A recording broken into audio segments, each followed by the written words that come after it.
ಜ್ಞಾನಧ್ವನಿ ಕೇಳುಗರಿಗೆ ನಮಸ್ಕಾರ. ಈಗ ಪಾತಾಳದಲ್ಲಿ ಪಾಪಚ್ಚಿ ಹಿಂದಿನ ಕಥೆ. ಇಸ್ಪೀಟು ರಾಣಿಗೆ ಪಾಪಚ್ಚಿಯ ಮೇಲೆ ಪ್ರೀತಿ. ಅವಳನ್ನು ಆಮೆಯ ಕತೆ ಕೇಳಲು ಮೊಸಳೆಯ ಜೊತೆ ಕಳಿಸಿದಳು. ಆಮೆ ತನ್ನ ವಿದ್ಯಾಭ್ಯಾಸದ ಕುರಿತು ಹೇಳಿತು. ಅನಂತರ ಮೊಸಳೆ ಪಾಠ ಸಾಕು, ಆಟದ ಬಗ್ಗೆ ಹೇಳು ಎಂದಿತು.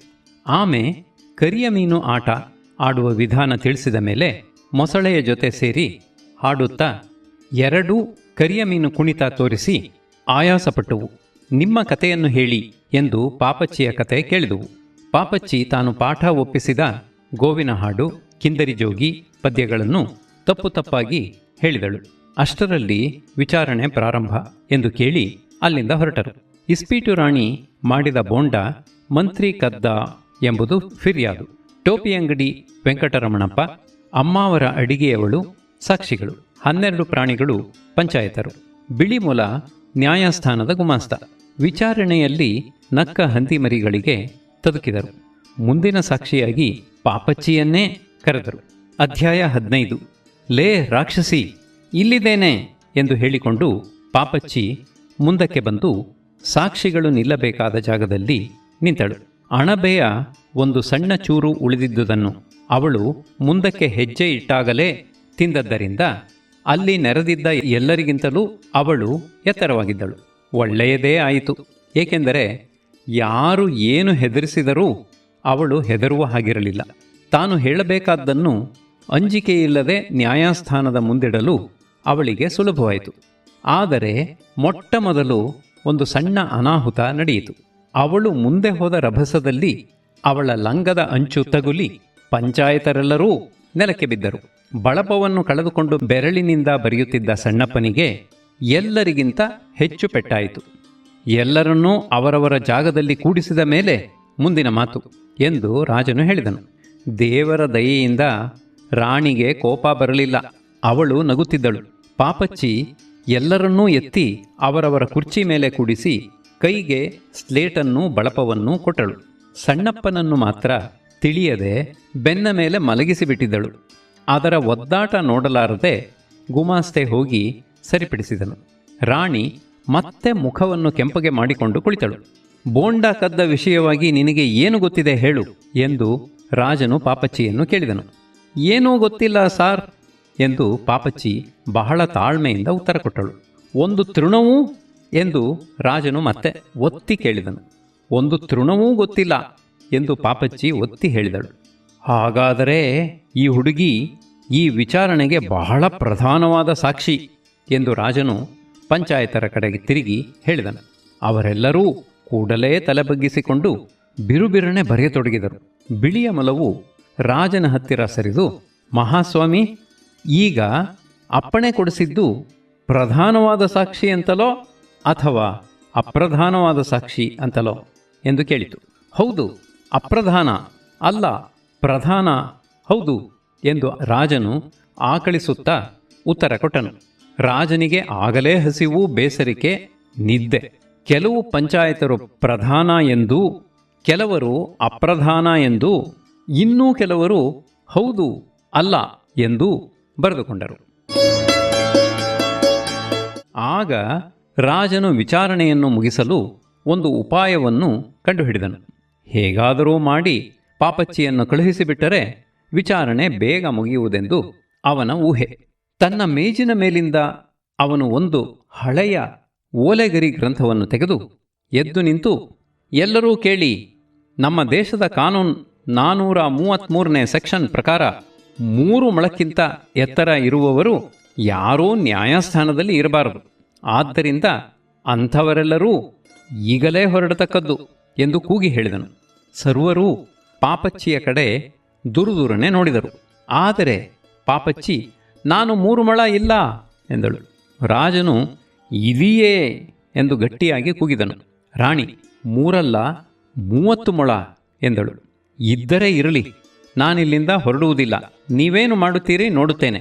ಅದೂ ಅಲ್ಲದೆ ಈಗ ನೀವು ಓದಿದ್ದು ನನಗೋಸ್ಕರ ಈಗ ಬರೆದು ಆ ಗ್ರಂಥಕ್ಕೆ ಸೇರಿಸಿದ ಸೆಕ್ಷನ್.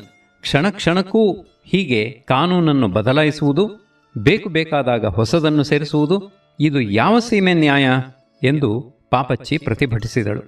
ಅಲ್ಲ ಅಲ್ಲ, ಎಂದಿಗೂ ಅಲ್ಲ, ಇದು ಈ ದೇಶದ ಸನಾತನ ಧರ್ಮದ ಮೊದಲನೇ ಸೂತ್ರ ಎಂದು ರಾಜನು ವಾದಿಸಿದನು. ಹಾಗಾದರೆ ಅದು 1ನೇ ಸೆಕ್ಷನ್ ಆಗಿರಬೇಕಾಗಿತ್ತು. 433ನೇದು ಹೇಗಾಯಿತು? ನೀವು ಹೇಳುವುದು ಶುದ್ಧ ಸುಳ್ಳು ಎಂದು ಪಾಪಚ್ಚಿ ಎದುರು ಬಿದ್ದಳು. ಜಾಣೆ ಹುಡುಗಿ. ರಾಜನ ಮುಖ ಚಿಕ್ಕದಾಯಿತು. ಗ್ರಂಥವನ್ನು ಮುಚ್ಚಿ ಒಂದು ಮೂಲೆಗೆ ಎಸೆದನು. ಏನು ಮಾಡುವುದೆಂದು ತೋಚದೆ ತಲೆ ತಗ್ಗಿಸಿಕೊಂಡು ಸಿಂಹಾಸನದಲ್ಲಿ ಕುಳಿತನು. ಆಗ ಗುಮಾಸ್ತೆಯಾದ ಮೊಲವು, ಮಹಾಸ್ವಾಮಿ, ಇದನ್ನು ಪರಾಂಬರಿಸಬೇಕು. ಈಗ ತಾನೇ ಪೊಲೀಸನವರು ಈ ಕಾಗದವನ್ನು ನನ್ನ ಕೈಗೆ ಕೊಟ್ಟರು. ಇದರಲ್ಲಿ ಬಹಳ ಮುಖ್ಯವಾದ ವಿಷಯಗಳಿರಬಹುದೆಂದು ಅವರು ಊಹಿಸುತ್ತಾರೆ ಎಂದು ಹೇಳಿತು. ಅರೆನಿದ್ದೆಯಲ್ಲಿದ್ದ ರಾಣಿ ಈಗ ಕಣ್ತೆರೆದಳು.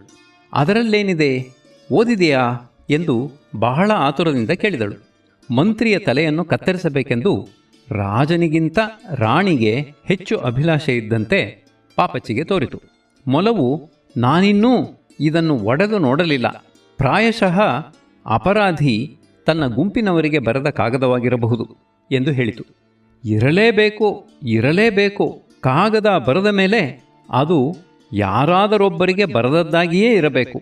ಸುಮ್ಮನೆ ಬರಿಯ ಕಾಗದವಾಗಿರಲಾರದು ಎಂದು ರಾಜನು ಹೇಳಿದನು. ರಾಜನ ಬುದ್ಧಿಯ ಚುರುಕನ್ನು ನೋಡಿ ಎಲ್ಲರೂ ಮಂಕಾದರು. ವಿಳಾಸ ಯಾರದು ಎಂದು ಒಬ್ಬ ಪಂಚಾಯತನು ವಿಚಾರಿಸಿದನು. ಅದು ಕೂಡ ಬಹಳ ಅನುಮಾನಕ್ಕೆ ಆಸ್ಪದ ಕೊಡುತ್ತೆ. ಪರಮಾಶ್ಚರ್ಯ, ಇಂತಹ ಕಾಗದಗಳನ್ನು ನಾನು ನೋಡುವುದು ಇದೇ ಮೊದಲು. ವಿಳಾಸವೇ ಇಲ್ಲ ಎಂದು ಮೊಲವು ತಿಳಿಸಿತು. ಕಳ್ಳ, ಶುದ್ಧ ಕಳ್ಳ, ವಿಳಾಸವೇ ಬರೆದಿಲ್ಲ ಎಂದು ರಾಣಿ ಚೀರಿದಳು. ಮೊಲವು ಕಾಗದವನ್ನು ಒಡೆದು ನೋಡುತ್ತಾ, ಕ್ಷಮಿಸಬೇಕು ಮಹಾಸ್ವಾಮಿ, ಇಂಥ ಮೋಸ ಎಲ್ಲಾದರೂ ಉಂಟೆ?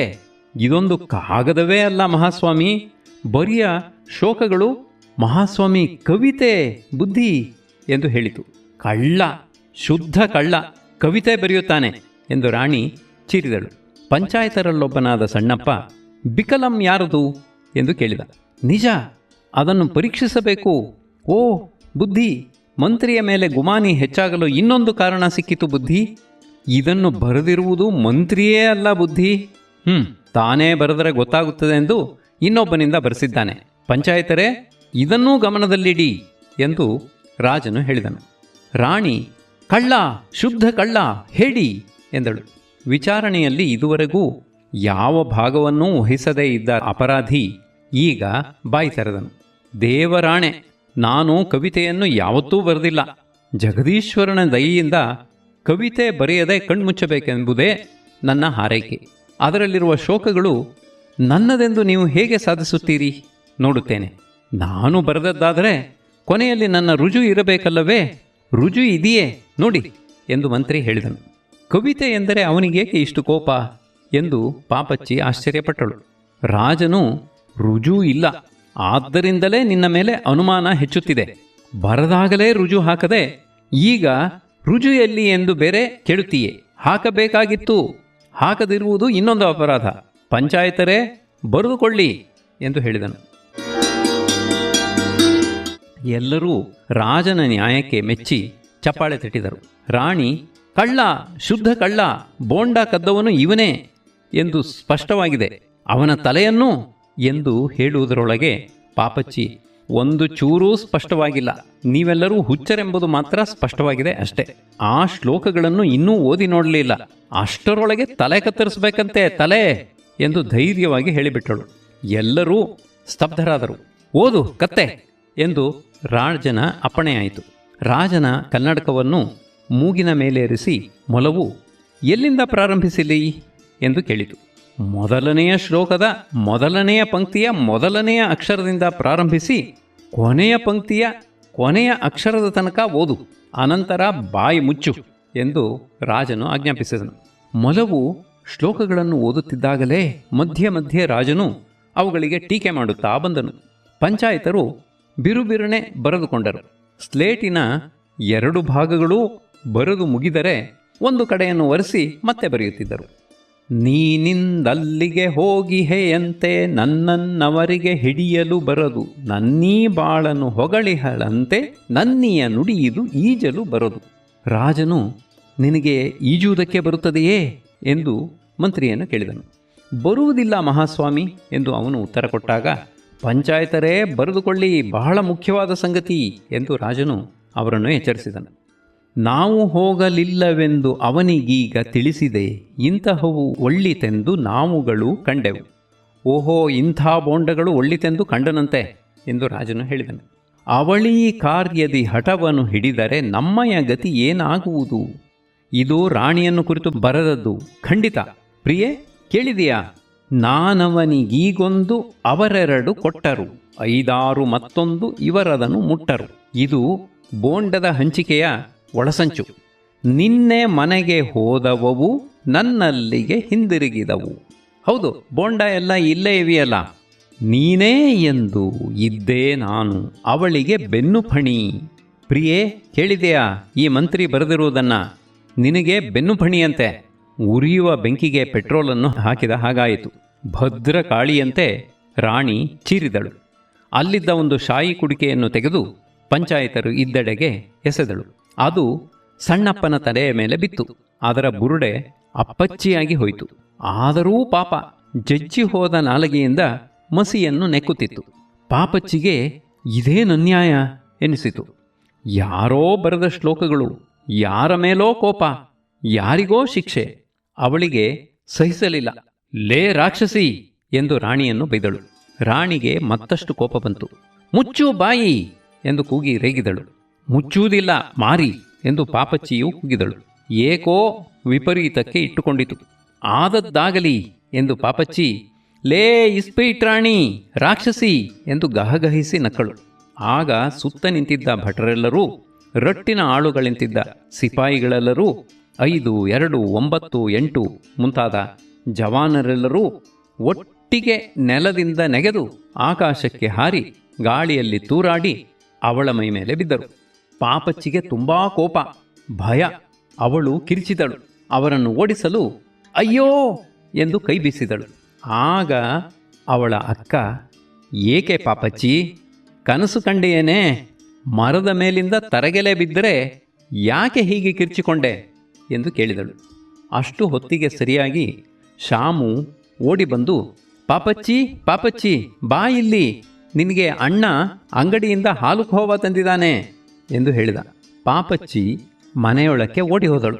ಅವಳನ್ನು ನೋಡಿ ಪಿಲ್ಲಿ ಎದುರಿಗೆ ಕುಣಿಯುತ್ತಾ ಬರುತ್ತಿತ್ತು.